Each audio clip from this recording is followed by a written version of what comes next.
Hello, welcome back to Zekism. So, over the weekend, I watched Guillermo del Toro's Frankenstein, eagerly awaited Frankenstein. I think I've pronounced that correctly. On Netflix. I did not see this in the cinema. I know it had a limited theatrical release. I just couldn't get out to see it, which is a shame because I still fundamentally believe that you should watch a film in the cinema. It is the best way to watch a film from Guillermo del Toro's point of view. I am a fan of a lot of his stuff, actually. You know, obviously the big name stuff like Pan's Labyrinth and Hellboy. I really like Crimson Peak, which he did in sort of the mid 2010s with Tom Hiddleston and Jessica Chastain in it. I really like that for a gothic sort of horror feel, and that's a important point to come back to, or to circle back to later on. But for the time being, I might give you my early thoughts on Frankenstein. I think it's fine. I think I was hoping to like it more. It's probably my summary, my quick note in a nutshell summary of it. I was hoping to like it more.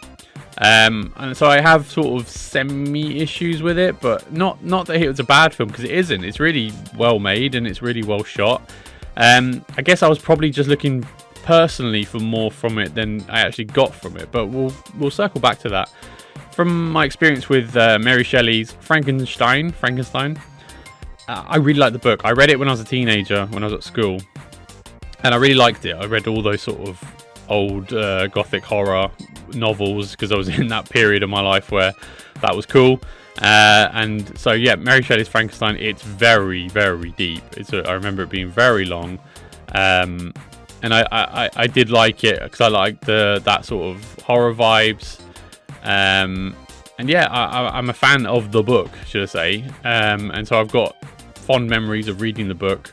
So I knew the story going into it. I think everyone knows the story by now. We're talking about a book that's over 200 years old now. So it's, and I think it still holds up. I think the story still is a really interesting story, even if you take apart some of its time period pieces. I think it's relevant. You can easily tell the story. But what this is from Guillermo del Toro, I will give him his full name because I don't know him personally, is a personal take on Mary Shelley's Frankenstein. And I think there's multiple ways in which he morphs the story to the story that he wants to tell. So it is an adaptation of Mary Shelley's Frankenstein. I would say it's about 60%. Probably, I'm trying to spitball a number off my head, but I think it's probably about 60% accurate from the actual story. There's some artistic licensing that's gone on here from Del Toro, and there are some subtle differences. So, like, we'll start with number one, Victor. So Victor Frankenstein, the scientist, and there's been so many different adaptations, so I'm not going to say there's only one way to do it. But if you're going to talk about the purest form of Victor Frankenstein, in my opinion, it is sort of an obsessive geek done well, to a certain extent. That's what I remember of the character. Maybe that's sort of influenced by pop culture and sort of other adaptations, but that's what I remember. He's like a troubled genius sort of thing who is obsessed with wanting to create his masterpiece, his play God moment, and in so doing so creates tragedy as well as creating the monster itself of his creation. It's sort of playing God, like I said, and sort of the patriarchal creator, you're the byproduct of your endeavors, all that sort of stuff going on thematically. And so with this, as soon as you see Oscar Isaac come on as Victor Frankenstein, you instantly dislike him, which is different. That's a take that I haven't seen before. So from an originality point of view, it is an original take from that point of view, and that dovetails into the monster itself. So Oscar Isaac plays Victor Frankenstein. He is a narcissistic, self-absorbed, I said obsessive already, but wannabe scientist who wants to prove his dad wrong, essentially. And his dad, played by Charles Dance, they tried to tell a story where he due to his upbringing, he became the monster he did in adulthood. But I don't really see. I mean, we're not talking anything sordid. He didn't abuse his son or anything. He was just a hard taskmaster who demanded a lot from him.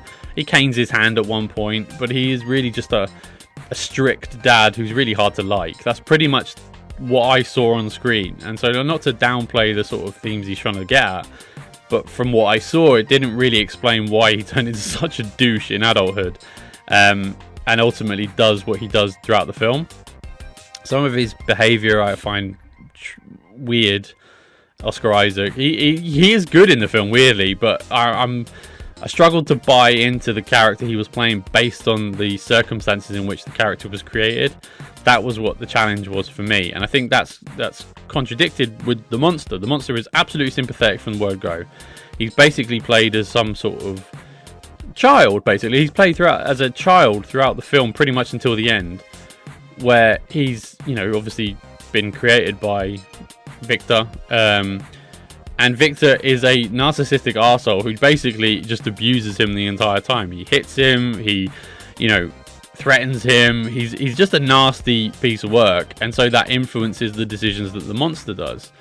Whereas in the original and some of the other adaptations I've seen, the monster goes against humanity as a direct result of his behavioral traits, because he's made up of criminals. Again, that's something they've changed for this. Then that's sort of parked to one side whilst Victor, whilst he abuses him, and then when he encounters other forms of humanity, even though he's getting shot at, even though there's misunderstandings, even though those things are still there, he decides to be virtuous rather than turn to the dark side. So that's again an original point and a difference from the book and the other adaptations, and it's probably more of a hopeful sort of message rather than it being very negative. Other characters in the film, Christoph Waltz plays the benefactor, who is the uncle of Mia Goth's character Elizabeth, who is the love interest of Frankenstein's brother William, which is different from the books. Obviously Elizabeth is the love interest of Victor, and so you get that sort of there's a lot of changes from the book that I noticed from being a sort of like a convert of the book. I've seen a lot of descriptions saying it's a more tragic story. I'm not really getting that. I think the book is more tragic, personally. It depends on what your perspective is, and it's very subjective, obviously. The book's very deep and very long and lots of themes going on. In a weird way, I've seen lots of takes online to sort of suggest it's much more. It's a film about the patriarchy, which the book definitely is. The book definitely is a sort of comment on certainly the patriarchy of the time Mary Shelley wrote, which was the early 1800s. But it's an interesting take to sort of remove. I mean, it would go down incredibly well, I'm sure, with certain sections of society nowadays to make a faithful film of the book because of the themes about the patriarchy. Like I said, in the end, the patriarchal themes focus solely on father-son. It feels like a very father-son centric film rather than talking about, the prim and proper behaviours that women were expected to adhere to back in the day. I mean, Elizabeth is an example of that. There's the other character, I think her name's Justine, who is sort of unfairly executed as a result of her story within the book. She's not in the film. So there are things that they've been taken down, a much more stripped down version, I guess. And then I dare say the word embellished, but certainly it's twisted to fit a narrative that maybe I didn't read in the original book. That might be unfair, that might be fair, I'm not sure. But that's just my opinion of what I saw. It's not a bad film by any stretch of the imagination. I liked it, I just didn't love it. And I really liked the story of Frankenstein. For whatever problems the 1994 Kenneth Branagh version has with Robert De Niro as the monster, obviously, Helen Bonham Carter as Elizabeth, I prefer that version, which I know gets pilloried online. I know it's seen as boring, I know it's seen as this, that and the other, but the story, the horror element of it as well, is so much, in my opinion, done better in the 94 version. Sorry, that's just my opinion. I really do prefer the 1994 version, as slow as it is and as faithful as it is. And for whatever problems it does have, one being Robert De Niro's American accent. Other than that, I really do enjoy that version, probably more so than this one, dare I say. And I'm really shocked to say that, because I thought, with Guillermo del Toro's style and that sort of you know, Crimson. I've got Crimson Peak in my head as an example of what his gothic horror looks like. Pan's Labyrinth, for example. So transposing that onto the story of Frankenstein, I was really excited to see it because I thought that's going to be the definitive version. But in my opinion, it really isn't. And again, subjective. Apologies. Talk to me in the comments. It's absolutely fine.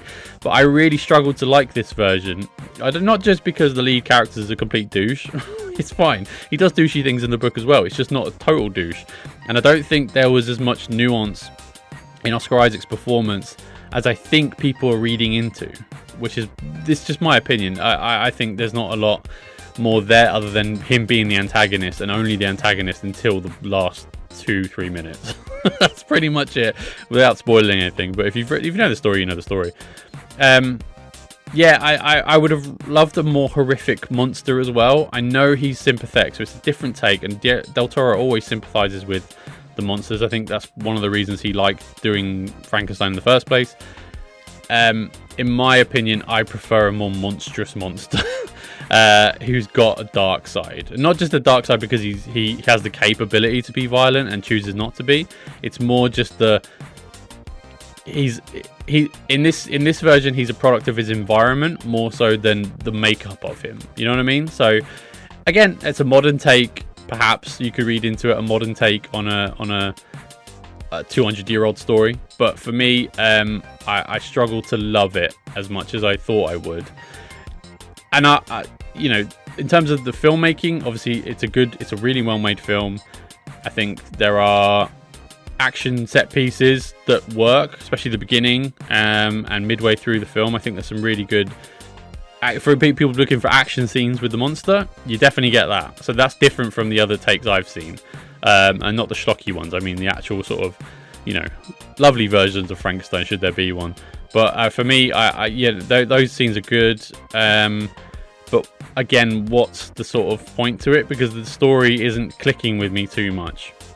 The changes made sort of were more jarring. And maybe it's a case where this is a version for people who haven't seen any other version of it, which I find hard to believe in a way, but it could well be the case. I don't know. Sorry, I feel like I'm rambling a little bit now. But the film looks good. I think there's a few set designs that look really good, especially Frankenstein's lab. But I will say a point. This is a sort of sticking point for me as I was watching it. I thought, there's a hell of a lot of CGI in this film. There's a hell of a lot of backdrops that unnecessarily are shot with CGI in the background. I wonder why that was a choice that they made. The reason being, I've seen a lot of anti-genre takes over the last few years. Mostly, you know, you think Martin Scorsese talking about Marvel films and stuff, being CGI fests, and people going after the James Cameron for Avatar and all this other stuff, right? Why do films like this and The Irishman get away with using vast amounts of CGI, but when Marvel or DC or, you know, I'm trying to think, or Transformers, for example, use a lot of CGI, they get pilloried for it? It's a weird juxtaposition and a bit hypocritical of, if I can say the word, hypocritical of certain filmmakers who should know better, I think. And not that Del Toro is one of those. I haven't seen him go against those films, so I'm not going to tar him with the same brush. But it is weird how certain films get away with being a certain way in terms of production, but certain films don't, just because they might be audience pleasers. I really don't like that sort of attitude. Anyway, that was a little mini rant from me, but in the end, I think the film's fine. I liked my time with it for what it's worth, but because I'd seen it done better, in my opinion, elsewhere, I did struggle to sort of love it, and the changes sort of really did jar against me. I will shout out Mia Goth. Mia Goth is really good in it. I think Mia Goth is, I mean, she's great in everything. Anyone who's seen X or Pearl, or there's a weird film she did with Alexander Skarsgård a few years ago that I saw, which is bizarre, but she's really good. Anyway, she's great in everything. Hopefully we see her in the Blade movie one day. But in here, she's really good as well as Elizabeth. Changed from the book slightly in terms of origin and what happens to a certain extent. But yeah, I think she's really good, and I'm looking to see more from her in the future. Other than that, yeah, Frankenstein, it's a slight recommendation from me, but yeah, with a tentative sort of, it's done better elsewhere in my opinion. Anyway, what do you think? Let me know in the comment section below. Please leave a like or subscribe on the channel, and I'll speak to you next time. Thank you so much for watching. Bye bye.